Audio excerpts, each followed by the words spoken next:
من الأجدر أنه يمثل مصر في بطولة العالم للأندية؟ الزمالك أم الأهلي؟ فتحي تفضل. حاضر. قال هشام توا امور بديهيه، معناها عبد الكريم خايف ما حبش يبدا يستناني.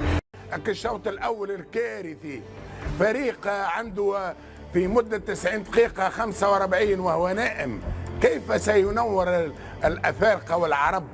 بينما الاهلي تلقاه متوازن طيله 90 دقيقه، والاهلي اسمه على جسمه، اسمه الاهلي، فهو الوحيد الاهل بتمثيل الكره مش العربيه، الكره الافريقيه والتاريخ. ما نحبش نرجع للتاريخ عبد الكريم، نرجع لك قلبك شويه، خاطر التاريخ نتاع الاهلي ما شاء الله كله تتويجات وكله انتصارات هامه حتى في كاس العالم للانديه، وبالتالي نتمنى لك التوفيق باش تحاول فماشي ما ترجع الزمالك ينجم يمثل الكرة الافريقيه، ولكن الاهلي هو الاهل بذلك.